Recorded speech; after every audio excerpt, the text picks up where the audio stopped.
O Cabalion. Estudo da filosofia hermética do Antigo Egito e da Grécia. Capítulo 1. A filosofia hermética. Os lábios da sabedoria estão fechados, exceto aos ouvidos do entendimento. O Cabalion. Do Velho Egito saíram os preceitos fundamentais esotéricos e ocultos que tão fortemente têm influenciado as filosofias de todas as raças, nações e povos, por vários milhares de anos. O Egito, a terra das pirâmides e da esfinge, foi a pátria da sabedoria secreta e dos ensinamentos místicos. Todas as nações receberam dele a doutrina secreta. A Índia, a Pérsia, a Caldeia, a Média, a China, o Japão, a Síria, a antiga Grécia e Roma e outros países antigos aproveitaram lautamente dos fatos do conhecimento que os hierofantes e mestres da terra de Ísis tão francamente ministravam aos que estavam preparados para participar da grande abundância de preceitos místicos e ocultos que as mentes superiores deste antigo país tinham continuamente condensado.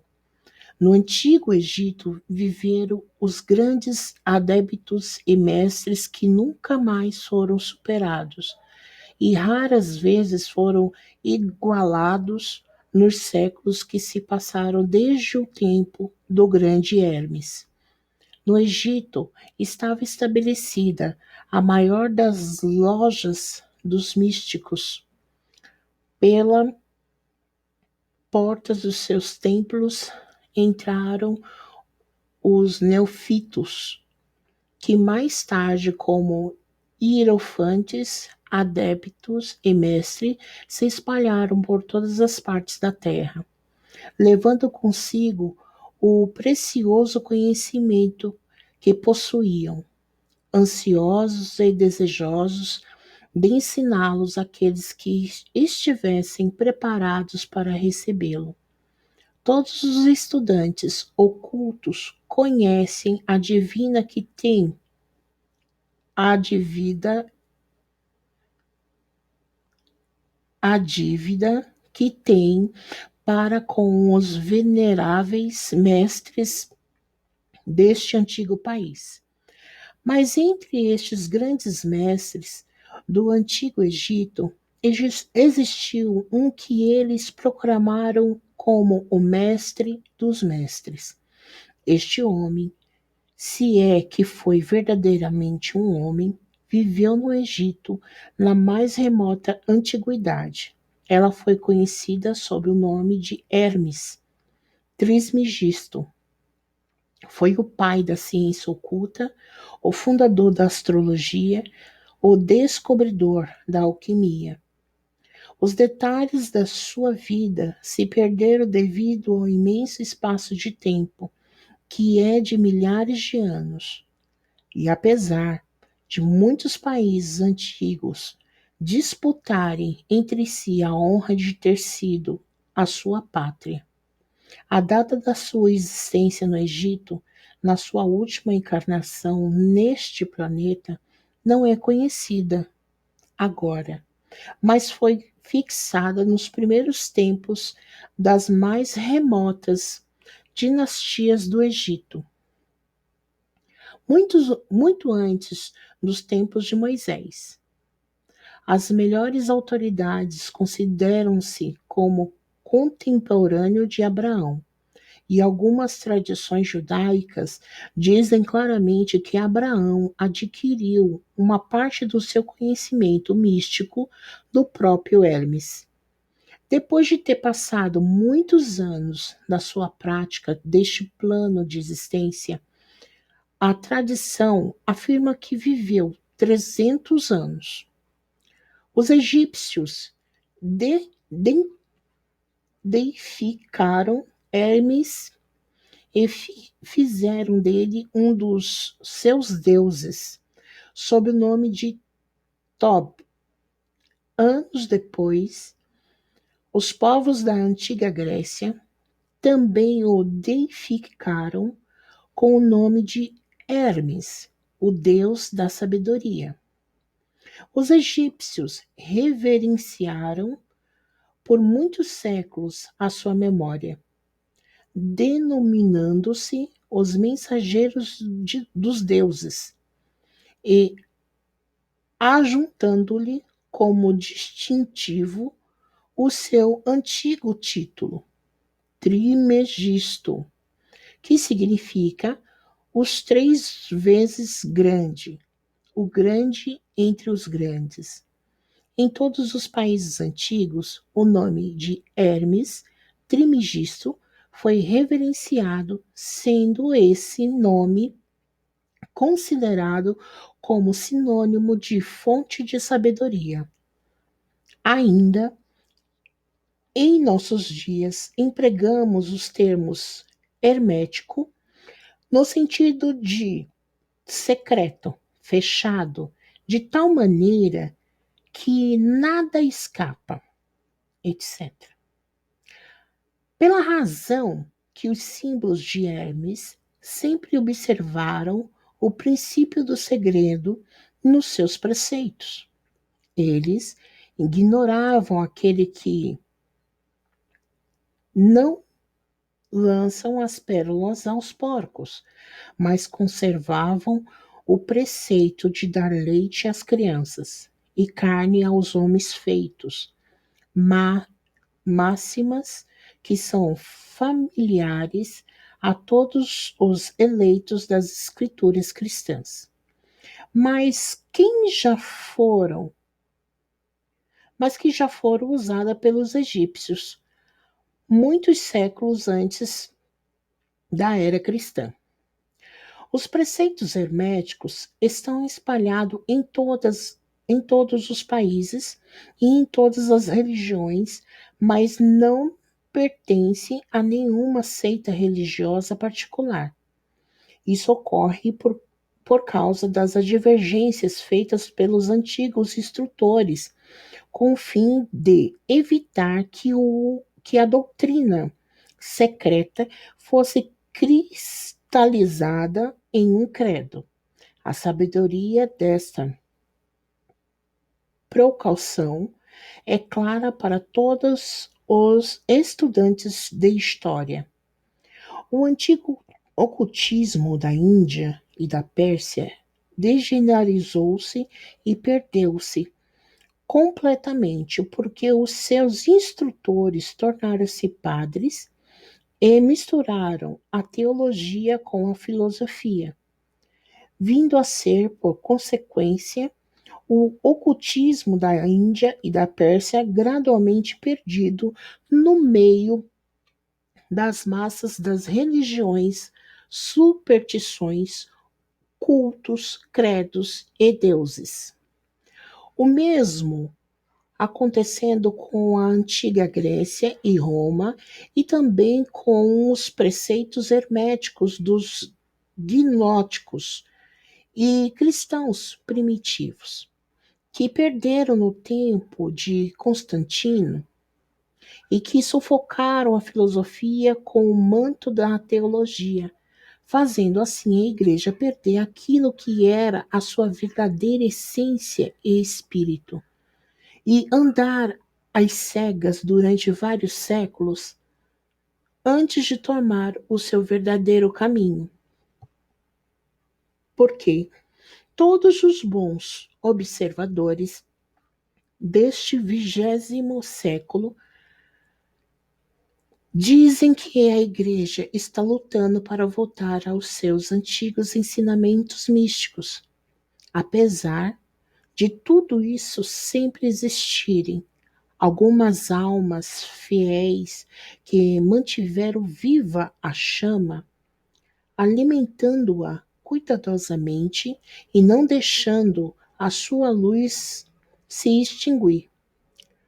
E graças a esses firmes corações e intrépidas mentes, temos ainda conosco a verdade, mas a maior parte desta não se acha nos livros. Tem sido transmitida de mestre a discípulo, de iniciado a hierofante, dos lábios aos ouvidos, ainda que esteja escrita em toda parte, foi propositalmente velada com termos de alquimia e astrologia, de modo que só os que possuem a chave podem a ler. Isto era necessário para evitar as perseguições dos teólogos da Idade Média que combatiam a doutrina secreta a ferro e fogo, pelourinho, forca e cruz. Ainda atualmente só encontramos alguns valiosos livros de filosofia herméticas e apesar das numerosas referências feitas a ela nos vários livros escritos sobre diversas fases do ocultismo, contudo, a filosofia hermética é a única chave mestra que pode abrir todas as portas do ensinamento oculto. Nos primeiros tempos, existia uma complicação de certas doutrinas básicas do hermetismo, transmitida de mente de mestre a discípulo, a qual era conhecida sob o nome de Cabalion, cujo significação exata se perdeu durante vários séculos. Este ensinamento é, contudo, conhecido por vários homens a quem foi transmitido dos lábios aos ouvidos, desde muitos séculos. Esses preceitos nunca foram escritos ou impressos até chegarem ao nosso conhecimento. Eram simplesmente uma coleção de máximas, preceitos e axiomas não inteligíveis aos profanos, mas que eram prontamente entendidos pelos estudantes. E, além disso, era depois explicado e ampliados pelos iniciados hermetistas aos seus neófitos. Esses preceitos constituíam realmente os princípios básicos da arte da alquimia hermética, que, contrariamente ao que geralmente se crê, baseia-se no domínio das forças mentais, em vez de no domínio dos elementos materiais, na transmutação das vibrações mentais em outras. Em vez de na mudança de uma espécie de mental em outra, as lendas da pedra filosofal que transformava qualquer metal em ouro era alegoria da filosofia hermética, perfeitamente entendida por todos os estudantes do verdadeiro hermetismo. Neste livro, cuja primeira lição é esta, convidamos os estudantes a examinar os preceitos herméticos, tal como são expostos no Cabalion, e explicado por nós, humildes estudantes destes preceitos, que, apesar de termos o título de iniciado, somos simples estudantes, aos pés de Hermes, o mestre. Nós lhe oferecemos muitos axiomas, máximas e preceitos do Cabalion, acompanhados de explicações e comentários que cremos servir para tornar os seus preceitos mais compreensivos ao estudante moderno, principalmente porque o texto original é velado de propósito como termos obscuros. As máximas, os axiomas e preceitos originais do Kybalion são impressos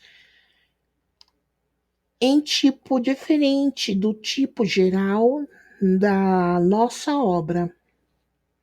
Esperamos que os estudantes a quem oferecemos esta obra possam tirar muito proveito do estudo das suas páginas, como atiramos outros que passaram antes pelo caminho do adeptado. Nos séculos decorridos deste o tempo de Hermes Trismegisto, o mestre dos mestres, os três ou três vezes grande. Diz o Kybalion, em qualquer lugar que estejam os vestígios do mestre, os ouvidos daquele que estiverem preparado para receber o seu ensinamento se abrirão completamente. Quando os ouvidos do discípulo estão preparados para ouvir, então vem os lábios para os encherem de sabedoria. De modo que, de acordo com indicamos, só dará atenção a este livro aquele que tiver uma preparação especial para receber os preceitos que ele transmite. E reciprocamente, quando o estudante estiver preparado para receber a verdade, também este livro lhe aparecerá. Esta é a lei, o princípio hermético de causa e efeito. No seu aspecto de lei de atração, levará os ouvidos para junto dos lábios e o livro para junto do discípulo. Assim são os átomos.